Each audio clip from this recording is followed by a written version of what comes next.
Great. I'll go ahead and start talking then. This is a new you, the new you. It's a new presentation I set up, Life After Benzo Withdrawal. And let me give you a quick overview. Today, I want to mention really briefly a bit about me, although Lisa already did a wonderful job on that. Thank you so much. A bit about Bind, and I want to talk about Bind because it's relevant to what we're talking about. Mention the healing journey, and then move into finding the new you. And this is basically kind of, I decided to break it down into 10 tips for building a new life after withdrawal. And then we're going to cover some resources and go into Q&A. Who am I? My name is D. Foster. I go by D. It's just a nickname, nothing fancy, but it's just kind of became, and so everybody calls me D now. I'm co-chair of Benzodiazepine Action Work Group and founder of the site Easing Anxiety. I am the host now for over 3 years of the Benzo Free Podcast and author of a book titled Benzo Free. And just this year, we had I'm part of 2 different research teams that we just had 2 articles come out on benzodiazepines. And we're working on 2 more coming out, a nosology paper on Bind and the second paper on the survey. And so we're getting those submitted right now and currently in peer review with the journals and trying to get those to come out. So boy, I tell you, I learned so much. I have no medical background, so I'm learning so much being this new guy, on a team of research and trying to figure out how this research is done and what we can learn about it. And we're learning so much, and it's really fascinating. My benzo experience, for those who don't know, I was on clonazepam for 12 years. I took 1 to 2 milligrams daily. And I was prescribed by my primary care physician for gastric distress, no signs of anxiety, or at least no diagnosis of anxiety or insomnia. And of course, as most of us have experienced, I had no warnings that there were any complications with the drug. My withdrawal, the current doctor I had is the one that prescribed me. Of course, did not think I needed to come off. I went to a couple other doctors, finally went to a doctor I had a couple years prior. And he actually made me stabilize for 6 months before I started a taper. It was something I regretted and hated at the time, but it was one of the smartest things that he had done because I was not mentally stable to handle a taper off clonazepam at that time. I did a direct taper for 18 months, and my last dose of clonazepam was August 20th, 2014. The factors, just so you know, that I am currently in a protracted state, now 8 years off. During my taper, I was misdiagnosed with prostatitis and prescribed a fluoroquinolone. For those who are not aware, fluoroquinolones are strongly recommended not to take during benzo use or benzo withdrawal. It is a class of antibiotics.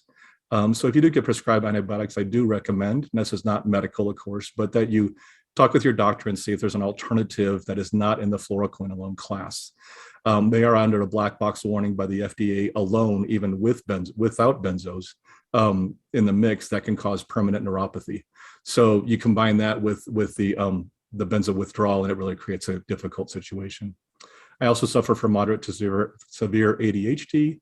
I updosed during my taper. I did take alcohol occasionally, have a poor diet, and I'm always under stress. So there are a lot of reasons why my protracted state has continued. I had over 50 distinct symptoms.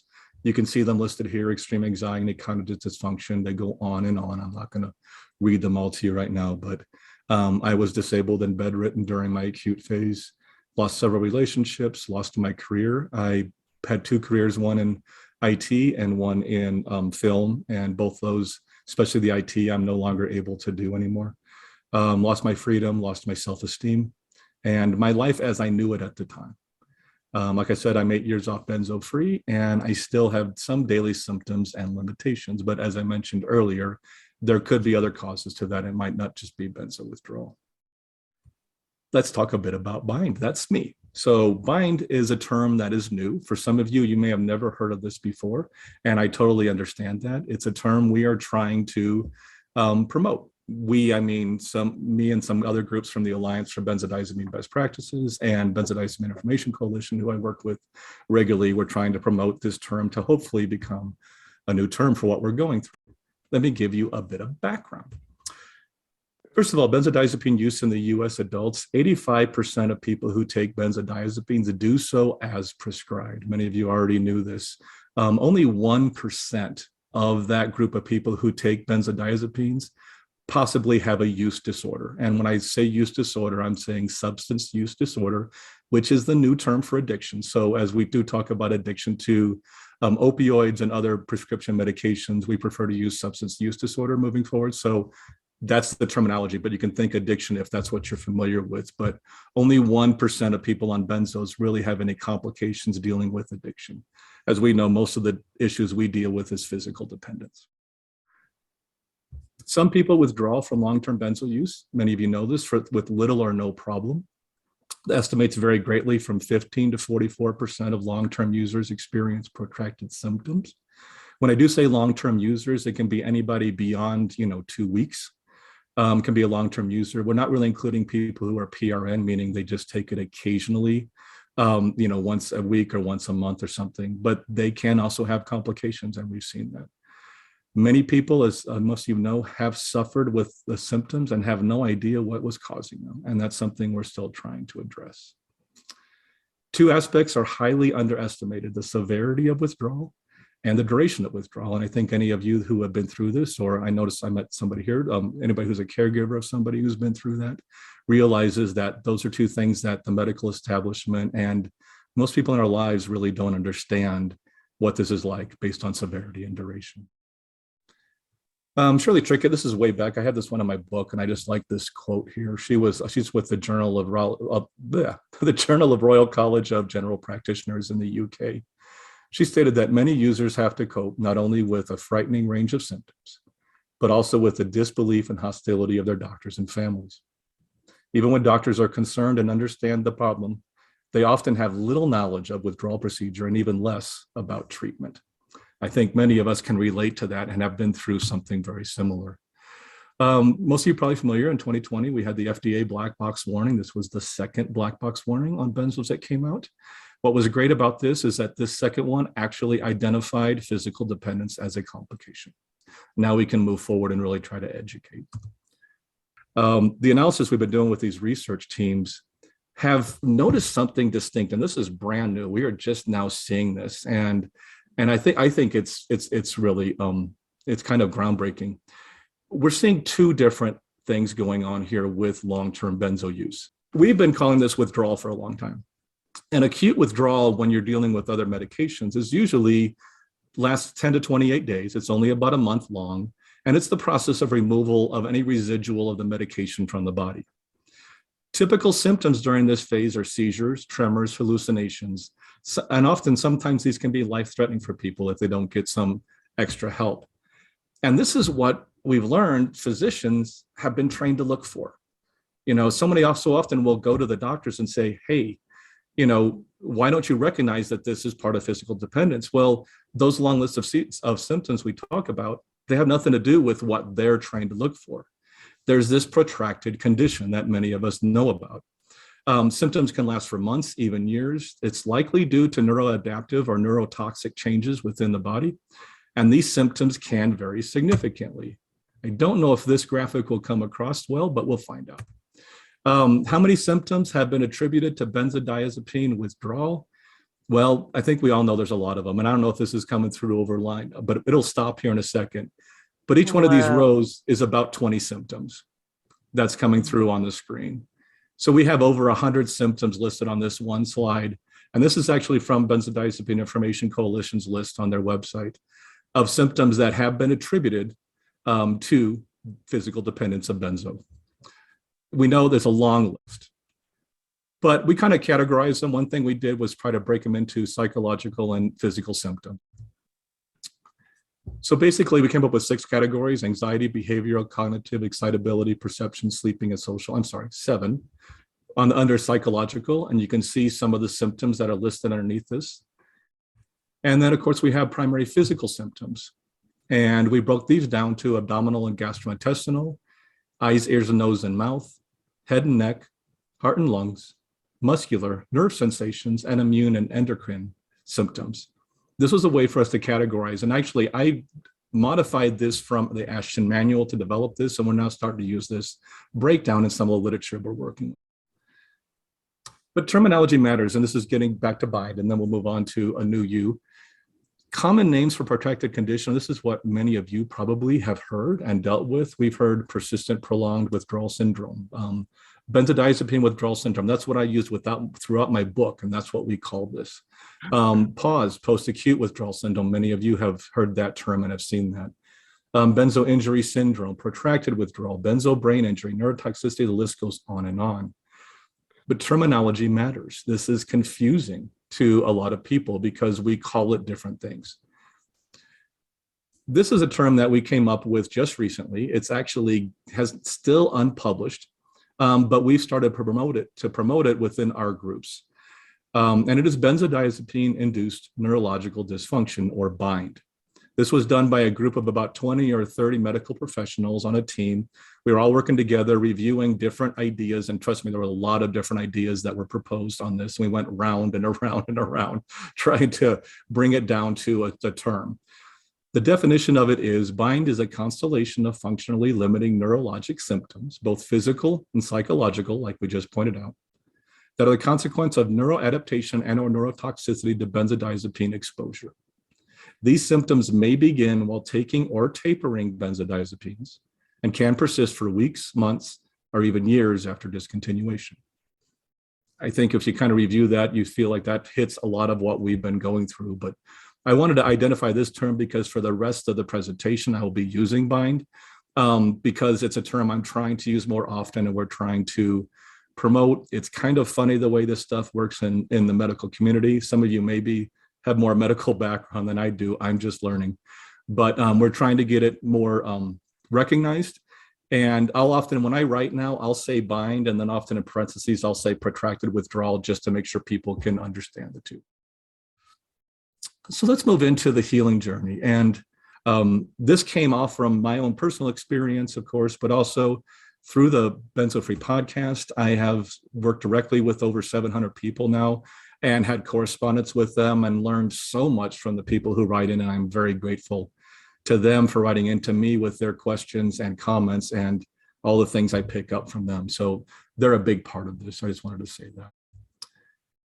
For some people, BIND is a life-altering condition. And I think many of us know that. This actually changes our life. It changes our life in many different ways. On the Benzo survey of 2018-2019, this was a question that was asked, which was, have your discontinuation symptoms affected these following 6 items? Over 80% said yes to fun recreation hobbies, social interaction, ability to take care of others in home, relationships with spouse and family, and work life. So over 80% of the people that took that survey said this has affected those parts of their life. And over 70% said affected their ability to drive or walk. So that is significant. And these are some very large numbers we're seeing as far as the effects, the life effects that this condition can have on people. And it can affect us in so many ways. We all know the chronic pain, discomfort, psychological distress that we go through.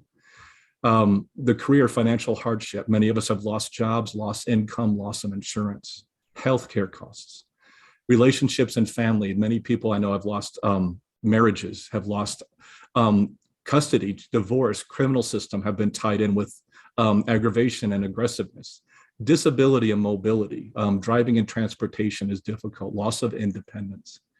A big one we're focused on more lately, is loss of confidence and loss of self-esteem. And that is a significant one we lose. I'm seeing that myself in social interactions, in work relationships. And when I'm getting back out there and working more, I'm not who I used to be. And I'm having to rebuild my self-esteem. Of course, we also know suicidality and loss of hope are also significant with some people. And that is an unfortunate aspect of what we have to go through. But this is not a permanent condition. And I want to emphasize this. This is not a permanent condition. We are human and we heal. And there are things we can do to help that process. Finding a new you. Within every challenge life throws at us, there is a lesson to learn and an opportunity for positive change. You're going to be annoyed by me because I am a pretty positive person. And I know that can be annoying, especially when we're going through difficulties. But my goal on our podcast and with the work we do is to try to encourage people and let them know there is a way out. There's a way through this. We can manage this. We can get through this. We do heal. We do get better. And I have to keep emphasizing that because I've seen it. I see it all the time. I see it in myself. I see it in everybody I work with. It just unfortunately can take some time. So 10 tips for building a new life. Here's 10 things I threw together the last few days from other presentations and other things and from my book a little bit that I think can help us to start to rebuild that life. And when I say after withdrawal, I, of course, going back to acute withdrawal that first, days after that, but also I'm thinking of people who have been with bind or protracted withdrawal for some time, maybe stuck, maybe dealing with, constant symptoms or returning symptoms, windows and waves coming back and forth. And what steps, what tips might there be to help us move forward? One of the key things I want to mention about this is two things. One is these are just tips. If you find one in these 10 that might help you, it was successful. Okay. These are tips that I found that work and I've seen work in other people. They don't mean they're going to work for you. We are all individuals. So it's important to keep that in mind. But maybe one of these might hit home and it might be helpful to you. And that's all I'm looking for. But also just to remind everybody, and it says on each slide, I am not a medical professional and none of this is medical advice. If you've ever listened to my podcast, you'll realize I say that a lot on it. So I always am emphasizing that I am just somebody who went through benzo withdrawal, much like many of you did. And I learned a few things on the way and I read some articles and I worked with other people and I'm sharing what I picked up. Okay.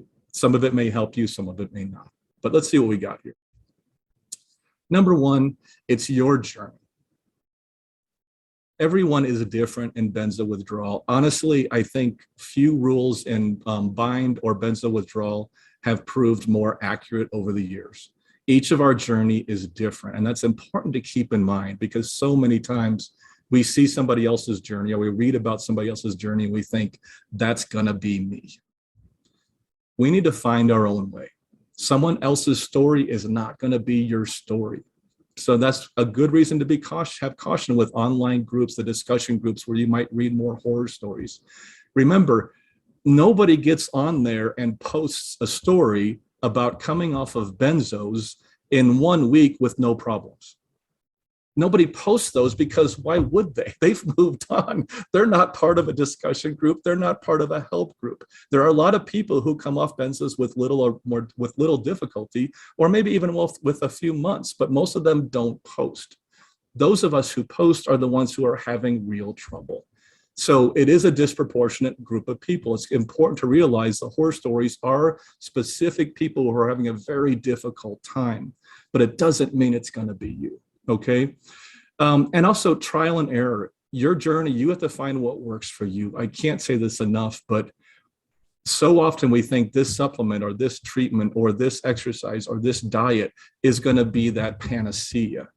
And yet I will see that same identical thing work for one person and not work for somebody else. I rarely see something come through, and I'm still looking and I'm open to seeing it. But I rarely see something come through that is absolute, like this supplement or this herbal, whatever, fixed everything. I just haven't seen that yet. So I'm always cautious to say, you need to figure out with your own doctor and medical people and support system what works for you. Number two here is acceptance. I think many of us have heard this one before. Bind is a traumatic life experience. We know that. And as most traumatic experiences, there is a process of grieving for what is lost. What I've seen lately is, and I've seen this more and more, and this is only the last 6 months, but I started to put it together. So many of us go through the 5 stages of grief. And for those who don't know, we'll go over them here real briefly, but this is a traumatic experience. There is a loss associated with what we're doing, the loss of the way our life used to be. And we go through these 5 stages of grief. And to remind everybody, the first one is denial. And how many times have we said, this can't be happening to me? This is not real. It must be something else causing this. These symptoms can't be that little pill I took for a couple of years. That can't have caused this. We don't want to believe that this has happened. Anger, we all get caught in this one. I got caught in this one, most people I know, where how could they do this to me? We're mad at the doctors, we're mad at the pharmaceutical companies, we're mad at the world that this happened to us. This is normal. And it really gets us caught, and we can get trapped at this stage sometimes. Bargaining, what if I take this supplement? Or what if I have this treatment? Or what if I eat this way? Or what if I exercise only on Thursdays? Or what if, I find religion? We're looking constantly for that thing that is going to fix this for us. And rarely do we find it. And of course, depression is part of this, and we all know that. This is not fair. I don't deserve this. I have no hope. Is there an end to this? We get caught in this cycle, and we get caught in that negativity. And then we get to acceptance. And I know when I hit acceptance, and it was amazing. It was transformational for me. And I have seen that in so many people when they finally have accepted their condition and where they are. At some point, we have to accept that this actually happened. And then the rest is up to you. The rest is up to us, what we do with it. And that brings us to healing. I know many people out there see benzo withdrawal as an epic battle. It's an individual struggle against your own body. I mean, all these things are happening, this pain, this aggravation, these tremors, these tics, this burning sensation. I can't remember anything. I can't think straight, and we're fighting against it. It's a constant fight that requires diligence and fortitude. And these are motivating messages. And I think it's a great way for many people. I just took a different path, and I try to look at it differently as far as what these symptoms are.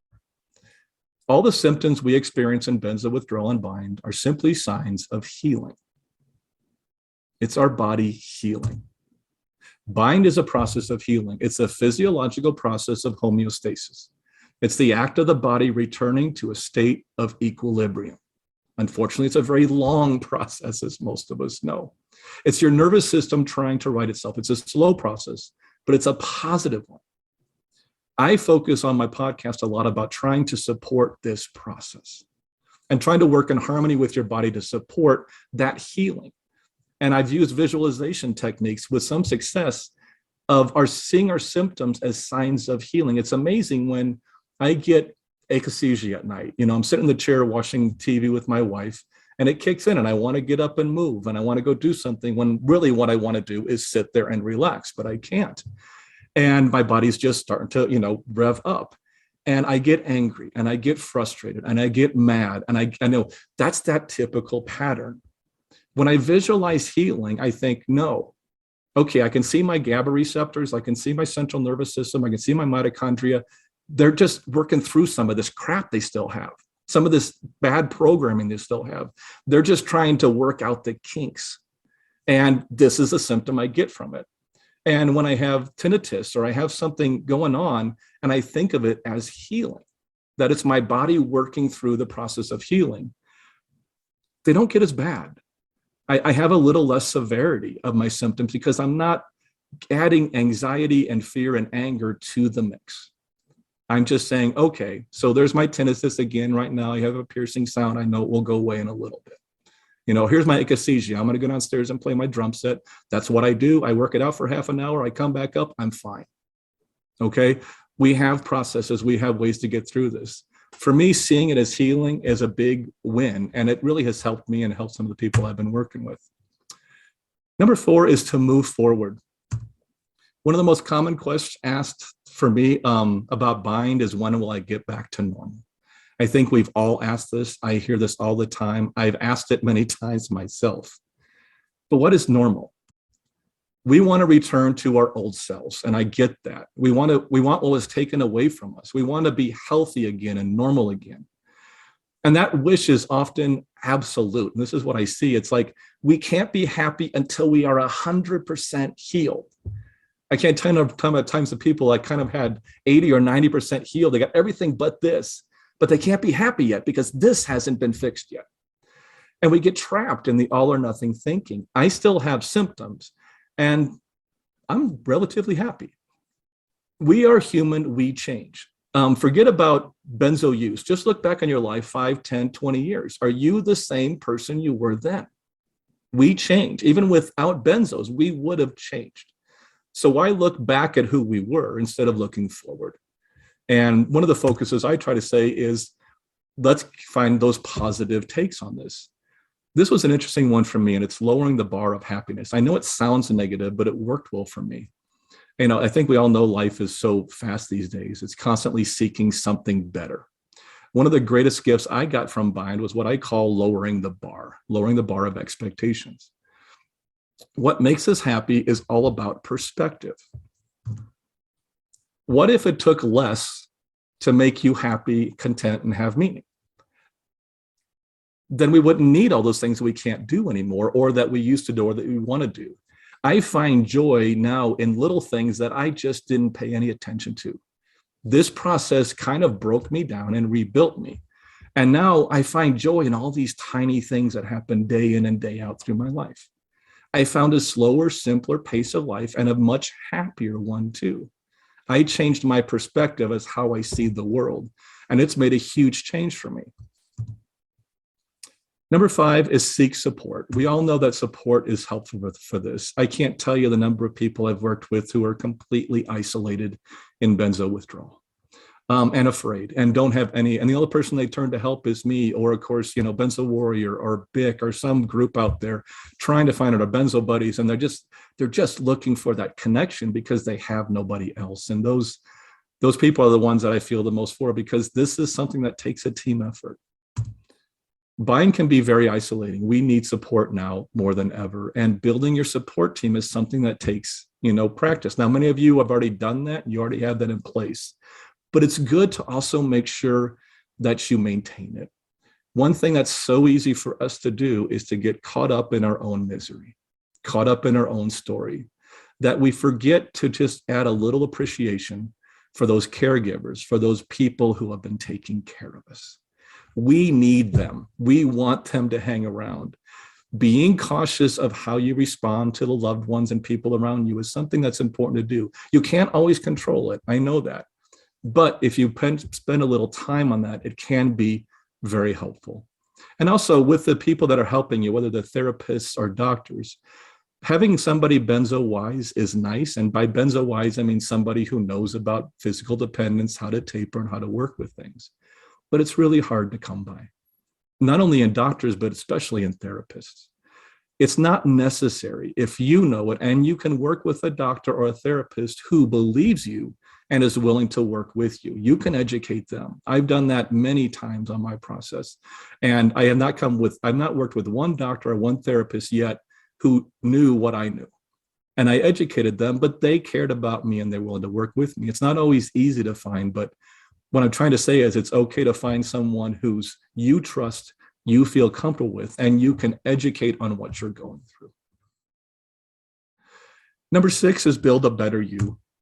In Bind, we can get caught in that seemingly endless loop. We start to worry and we have stress. That leads to anxiety. And what does anxiety do? Anxiety causes symptoms, and it increases the severity of symptoms. And what happens when those symptoms become more severe? Oh yeah, we start to worry more and we start to stress more. Oh, and that causes anxiety. And then, oh yeah, and that feeds, you see the loop here. And this is a loop we get caught in all the time. And so any way we can break that loop is a good place for us to start to reduce the severity of our symptoms and what we're going through. This is one of my favorite analogies, and this has happened.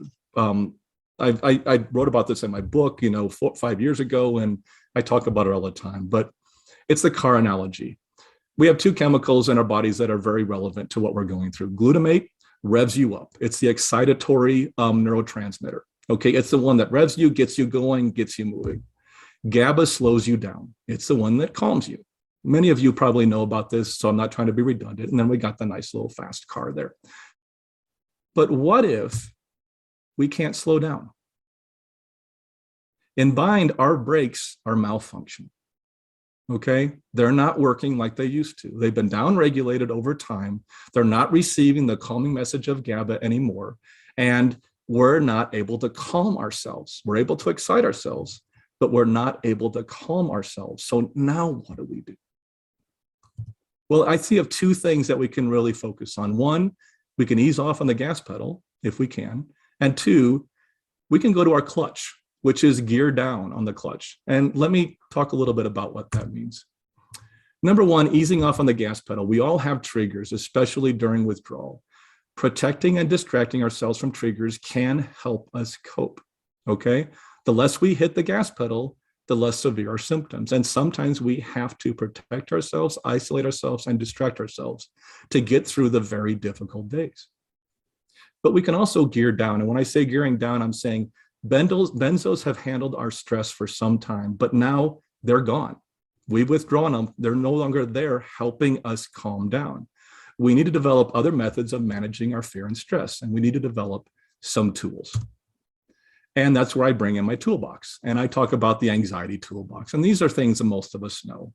Anxiety tools, breathing exercises, anxiety management techniques, meditation, yoga, on and on. Anything that helps you to manage your anxiety. Because remember that circle. Less anxiety means less symptoms, means less stress, and we start to calm down. That's what I call about gearing down. And that's where the clutch comes in. And we also learn life skills like appreciation, gratitude, and hope. These things can also help us reduce our anxiety and our stress.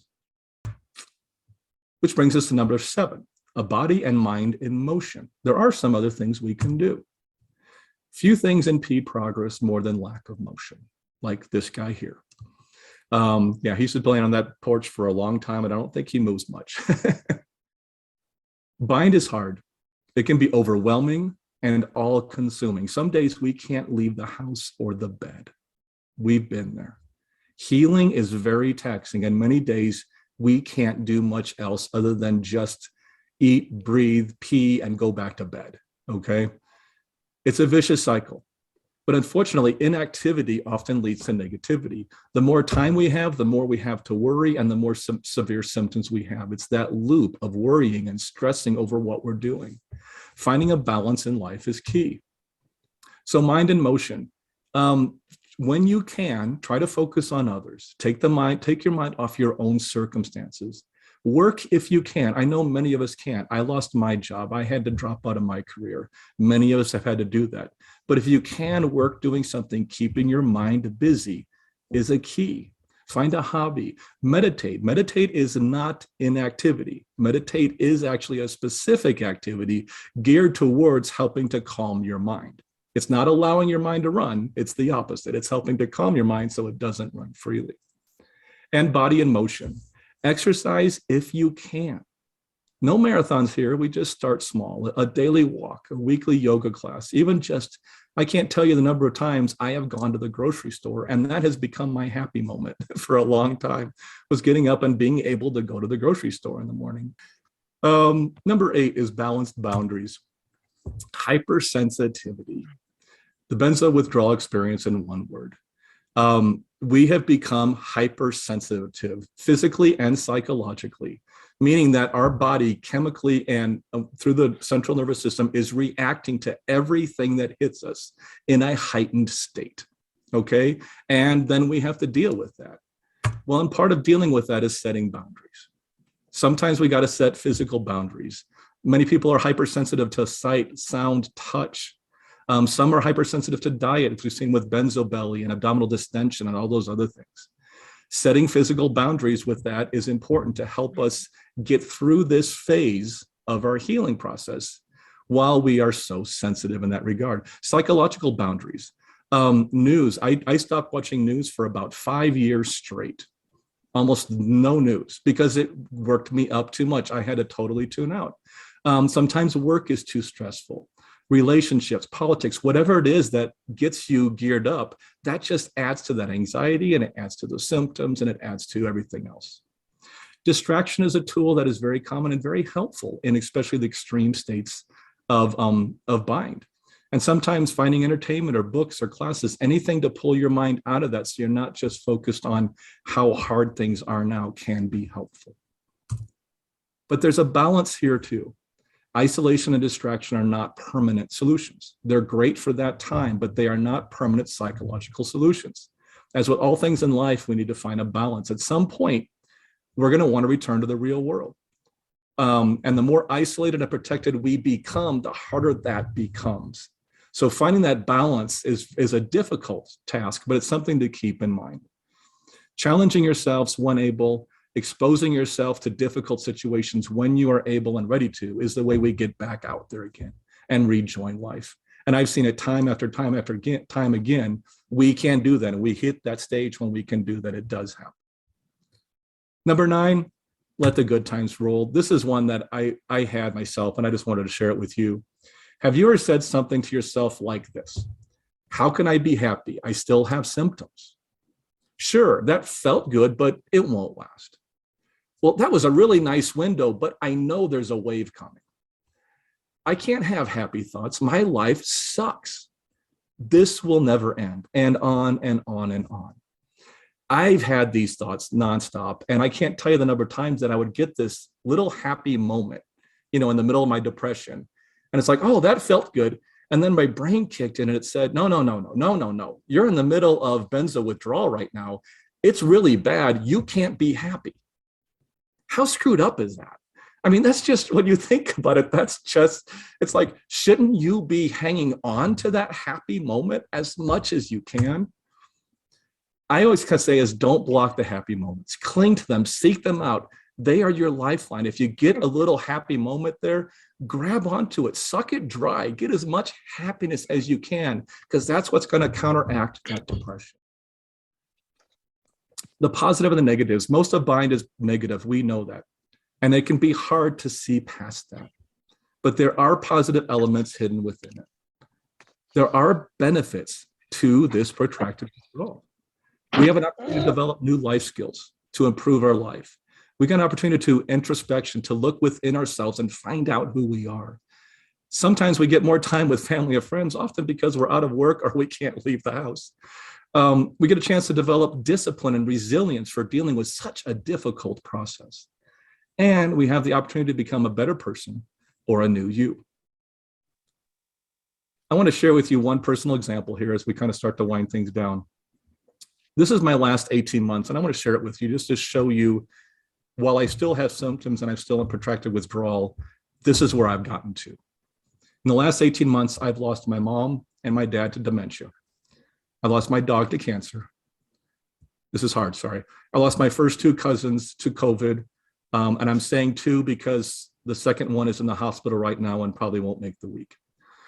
I spent most of my time driving over 18 trips between Denver and Kansas City for my parents' care, over 100 nights in motels away from my wife and home, weeks and months on the phone managing the VA, Medicare, Medicaid, lawyers, funeral homes, adult protective services, hospitals, police, realtors, you name it. I also was dealing with 2 bouts of COVID, put all my work on hiatus, and of course, I still had bind. How am I doing now? Pretty darn good. I found a new me. I have a new way to look at life, a new way to manage my symptoms, a new way to live. To be honest, if I looked back even before I started taking benzos, I don't know how I would have gotten through this last 18 months, and yet I have, with bind. I found I was not alone. So many other people have reached this same new me, new you, new us. We become maybe not the person we were before. We're slightly altered, but a lot of that can be really good. We find this new person we can become, and a new way to see the world. And I can tell you, I'm doing great. I am much happier now than before I started taking benzodiazepines. And finally, number 10, finding meaning. No challenges without meaning, and that includes bind. For many, finding meaning on this journey is essential to our success. Meaning comes in many forms: faith, religion, introspection, building relationships, new career, hobby, purpose, whatever it is, wherever you find meaning. There's nothing right or wrong here. It's just, where do you find meaning in life? And sometimes a challenging situation like this can break us down enough and bring us down far enough that we start to find a new way to live, find meaning in life that we didn't see before. And that covers that. Resources real quick before we go to Q&A. Where to find me? I am at easinganxiety.com if you want to check it out. Also at the Benzodiazepine Action Work Group at benzoaction.org. Other lead benzo organizations, of course, we have BIC, the Alliance, and Benzo Warrior listed here. Those are probably the top 3 right now that I would recommend. Coaching and therapy. I don't think Bayless is accepting new patients right now. But Jennifer Lee is peer support, Benzo Action Work Group. We have peer support guidance documentation on our website, and we are now developing, this has taken up a lot of my time this year, peer support training program. And what's great about this training program, I want to say something real quick, is that not only is it a class that we all can go take to work towards certification, or just to take a class to learn how to be a peer support coach for somebody going through benzo withdrawal, but it's also going to be offered as part of the regular recovery curriculum for prescription drug abuse, meaning people who in the past have only gotten drug abuse training, and only learned how to treat people with addiction and substance use, will now have a new class that can specify, by the way, benzos are different, and here's how you deal with them. And so we are now opening up the door to have peer support personnel being trained on benzos and how we are different than the other ones that are dealing with addiction and substance abuse. So I'm really excited about this program. We should have it going national in 2023. And of course, the podcast, you can find me on the Benzo Free Podcast on my website at easinganxiety.com. And of course, we also have all the references here for all the things that we showed within this presentation. And that's what that is. And that brings me to Q&A. Thank you, everybody, for being so patient with me.